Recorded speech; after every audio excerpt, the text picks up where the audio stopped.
এইডাল হৈছে ইনডোৰ পট হেঙাৰ ভিতৰত ৰখা ফুলৰ পুলিবোৰ মানে টাবত যিখিনি আমি ভিতৰত সজাই ৰাখোঁ সেইখিনি এই হেঙাৰডালত ওলোমাই ৰাখিব পাৰে ধুনীয়াকৈ আৰু যিকোনো ধৰণৰ টাব এই হেঙাৰডালত খাপ খাই যায় এইকণতে পটটো মানে টাবটো ওলোমাই ৰাখিব লাগে এইডাল মই এডাল গজালত বান্ধি ৰাখিছোঁ গজালত বা বেলেগ হুকত বা বেলেগ ৰছীত বান্ধিও ৰাখিব পাৰি বা গ্ৰিলতো বান্ধি ৰাখিব পাৰি ইয়াত খালি মই এখন প্লেট দি ৰাখিম ষ্টিলৰ প্লেট এখন প্লাষ্টিকৰ দিব পাৰে বা যেনেকুৱা ধৰণৰ প্লেট এখন দি ৰাখিব পাৰে যাতে টাবকেইটা ধুনীয়াকৈ খাপ খাই থাকে ৰৈ থাকিব পাৰে আৰু ডাঙৰ টাব হ'লে নিদিলেও একো নাই কিন্তু সৰু টাববোৰ হ'লে দি ৰাখিলে ভাল হয় আৰু পটককৈ পৰি নাযায় মই কেইটামান এনেকুৱা ডাল পানীত পচাই ৰাখিছিলোঁ শিপা ওলাই গৈছে বাৰু কেইদিনমান হ'ল থোৱা এইকেইটা বেঙুনীয়া নিচিনা হয় পাতকেইটা আৰু এটা মানি প্লেণ্টৰ কাটিঙো ৰাখি থৈছিলোঁ এইটো কাপ নুডলছৰ এটা গিলাচ আছিলে সেইটোতে মই পানীত তিয়াই ৰাখিছিলোঁ সেইটো এনেকৈ থৈ দিব পাৰি ইয়াত হেং কৰি একো হেঙাৰ গ্লাছটোত নথকাকৈও এনেকৈ হেং কৰি থ'ব পাৰি মই আগতে ড্ৰেছিং টেবুলখনতে থৈ দিছিলোঁ এতিয়া এইটোত এনেকৈ থ'ব পাৰি মই এইটো দেখুৱাইছোঁহে কিন্তু এনেকৈ নথওঁ ওলোমাই ৰাখিবলৈ সুবিধা নথকা টাবতো যদি আমি ফুলবোৰ ৰাখিছোঁ তেতিয়া এনেকৈ ইয়াত ওলোমাই ৰাখিব পাৰি লাগিলে সৰু হওক ডাঙৰ হওক যেনেকুৱাই নহওক ইয়াত এনেকৈ সকলোবোৰ খাপ খাই পৰে সেইকাৰণে এডাল সুবিধা হয় আৰু এটা আছিলে এইটো টেবুল লেম্পৰ তলৰ অংশটো লেম্পটোতো এতিয়া ব্যৱহাৰ নহয় সেইকাৰণে মই ইয়াত পানী অলপ দি মানি প্লেণ্টৰ কেইটামান কাটিং দি ৰাখিছোঁ শিপা এতিয়া ধুনীয়াকৈ ওলাই গৈছে 15-20 দিনমান হ'ল মই এনেকৈ ৰাখি থোৱা আৰু টেবুলৰ ওপৰত ৰাখি থৈছোঁ এতিয়া দেখুৱাবৰ কাৰণে আপোনালোকক ইয়াত দি দেখুৱাইছোঁ যে এনেকুৱা টাইপৰবোৰ এই হেঙাৰডালত ৰাখি দিব পাৰি যেনেকুৱাই নহওক সৰু ডাঙৰ চব ইয়াত খাপ খাই যায় ধুনীয়াকৈ এনেও ইনডোৰত ৰাখিবলৈ হ'লে মানে ভিতৰত ৰাখিবলৈ এনেকুৱা লতাজাতীয় ফুলবোৰ বেছি ধুনীয়া হয় ৰাখিবলৈ মানে তললৈ ওলমি থাকিলে ভাল লাগে গোটেইখিনি লতাজাতীয় পুলি বাহিৰত হেঙিং টাবতে থোৱা আছে এইটোৱে ভিতৰত থোৱা আছিলে সেইকাৰণে এইটোকে দি দেখুৱাইছোঁ যে এনেকুৱাবোৰ দিব পাৰি কিন্তু মই এইকেইটা নথওঁ পানী থোৱা বা চিচাৰ বস্তু থ'লে জোনাকৰ পটককৈ হাত লাগি আৰু গোটেইখন ভাঙি মেলি শেষ হ'ব সেইকাৰণে এইকেইটা নথওঁ দেখুৱাইছোঁ মাত্ৰ আৰু এইটো ঘৰতে থকা লাকি বেম্বুৰ ঠাৰি এটাৰ পৰা মই এনেকৈ বনাই লৈছিলোঁ কেনেকৈ বনাইছিলোঁ এইটো ভিডিঅ'টো শেষৰ ফালে মই দেখুৱাইছোঁ আপোনালোকে ভিডিঅ'টো শেষৰলৈকে চাব এইটো গজালি আহি গৈছে ধুনীয়াকৈ কাৰণ 1 মাহ মানেই হ'ল এনেকৈ থৈ দিয়া মই পানীত তিয়াই থোৱা এইটো এখন প্লেটত ৰাখিছোঁ আৰু সেই প্লেটখনত থোৱা বস্তুটো এডাল হেঙাৰত ৰাখি থ'ব পাৰি অকণ সৰু হৈছে মানে মোৰ ঠাৰিবোৰ কম আছিলে সেইকাৰণে ইয়াত ভালকৈ জিলিকি উঠা নাই ঠাৰিবোৰ যদি অলপ সৰহ থাকে আৰু অলপ মুঠিটো ডাঙৰ হয় তেতিয়া বেছি ধুনীয়াকৈ ওলাই পৰে এইটো মই দেখুৱাবলৈহে দিছোঁ ইয়াত যিহেতু মই এই হেঙাৰডাল খিৰিকীৰ একেবাৰে কাষতে ৰাখিছোঁ সেইকাৰণে ফুলি থকা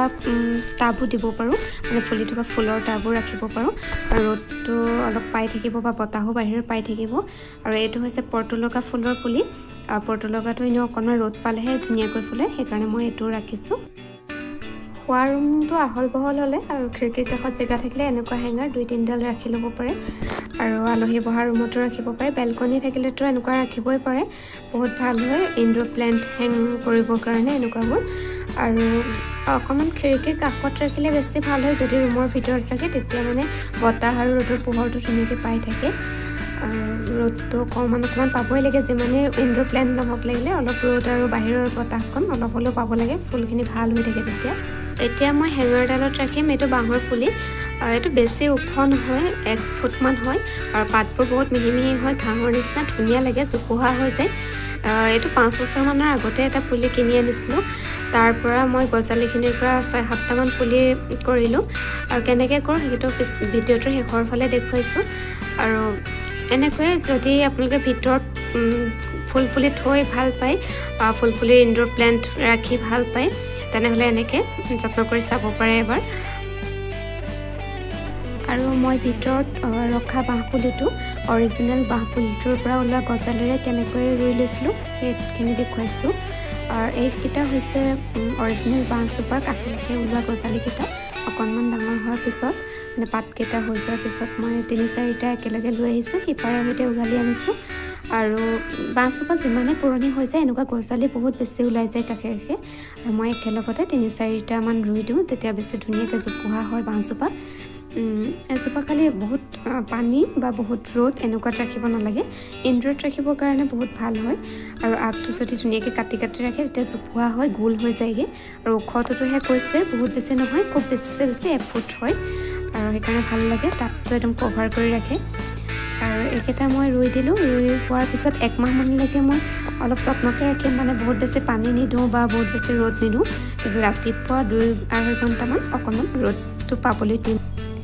আৰু এইটো হৈছে লাকি বেম্বুৰ ঠাৰিৰ পৰা মই বনাই লোৱা পুলিটো দীঘল লাকি বেম্বুৰ এডাল ঠাৰি কাটি আনি নিজৰ আন্দাজমতে যিমান দীঘল লাগে বা চুটি লাগে সেই আন্দাজমতে কাটি লৈ